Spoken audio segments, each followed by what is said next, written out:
madaxweynaha Soomaaliya Xasan Sheekh Maxamuud ayaa ra'iisul wasaaraha cusub ee dalka Goordho u magacaabay Xamse Cabdi Barre oo ka tirsan xildhibaanada golaha shacabka ee baarlamaanka 11aad ee Soomaaliya.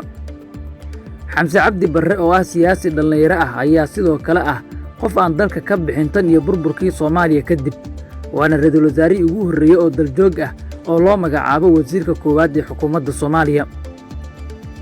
ra'iisul wasaaraha cusub ee Soomaaliya waxa uu ka soo shaqeeyay bahda waxbarashada Soomaaliya, waxa uuna sanadkii 2001 ka baxay jaamacad ku taalla dalka Yemen, halka heerka labaad ee waxbarashadiisa uu ku soo diyaariyay jaamacad ku taalla waddanka Malaysia. waxa uu ka mid ahaa aasaasiyaasha jaamacadda Kismaayo, isagoo soo noqday guddoomiye ku-xigeenka jaamacaddaas.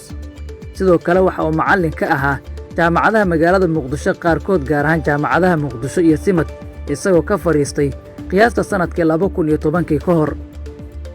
Xamse Cabdi Barre waxa uu qayb ka ahaa aasaasiyaasha xisbiga uu hogaamiyo madaxweynaha Soomaaliya Xasan Sheekh Maxamuud ee UPD, waana xogii ugu horreeyay ee xisbiga UPD. ra'iisul wasaare Barre waxa uu ahaa qayb ka mid ah dad kooban oo hogaaminta xisbiga ku haray markii ay siyaasadda galeen inta badan xubnaha kale ee xisbiga. Xamse Cabdi Barre waxa uu mar noqday la taliye sare oo ka tirsan wasaaradda dastuurka Soomaaliya intii u dhaxaysay sanadihii 2015 ilaa 2019. hase yeeshee waxa uu shaqada wasaaradda ka tegey markii ay isqabteen maamulkii madaxweyne Farmaajo,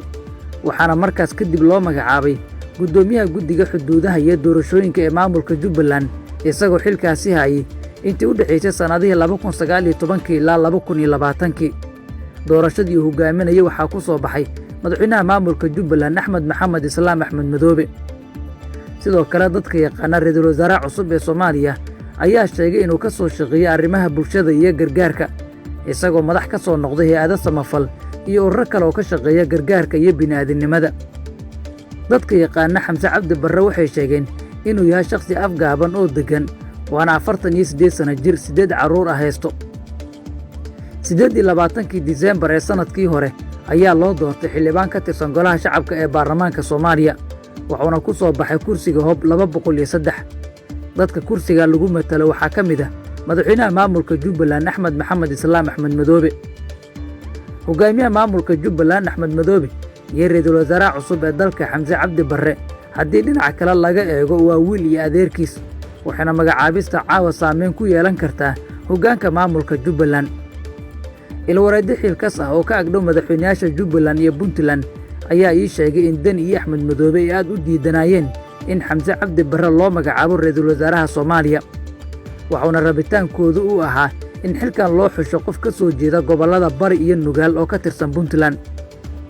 dadka la socda siyaasadda Soomaaliya ayaa qaba in magacaabista caawa uu sameeyey madaxweyne Xasan Sheekh Maxamuud ay saameyn karto xiriirka madaxweynaha Soomaaliya Xasan Sheekh Maxamuud iyo hogaamiyaasha maamulada Puntland iyo Jubbaland Axmed Maxamed Islaam Axmed Madoobe iyo Saciid Cabdullaahi Dani. Dani iyo Axmed Madoobe oo madaxweyne Xasan Sheekh Maxamuud ka taageeray soo bixitaankiisa doorashadii ugu dambeysay ayaa daneynayay in laga talageliyo qofka laga dhigayo ra'iisul wasaaraha Soomaaliya, balse madaxweyne Xasan Sheekh Maxamuud ayaa qaatay go'aan oo ku sheegay in uu madax bannaan yahay, isla markaana uu ku xulan doono qof la shaqayn kara. 4 mas'uul ee dalka ugu sarreyso ayaa dhammaantoodba ah daljoog xilligan ama qorax joog, waxayna kala yihiin madaxweyne Xasan Sheekh Maxamuud iyo guddoomiyaasha baarlamaanada aqalka sare iyo golaha shacabka Sheekh Aadan Maxamed Nuur, Sheekh Aadan Madoobe iyo Cabdi Xaashi Cabdullaahi, oo dhammaantoodba aan dalka meelna uga bixin,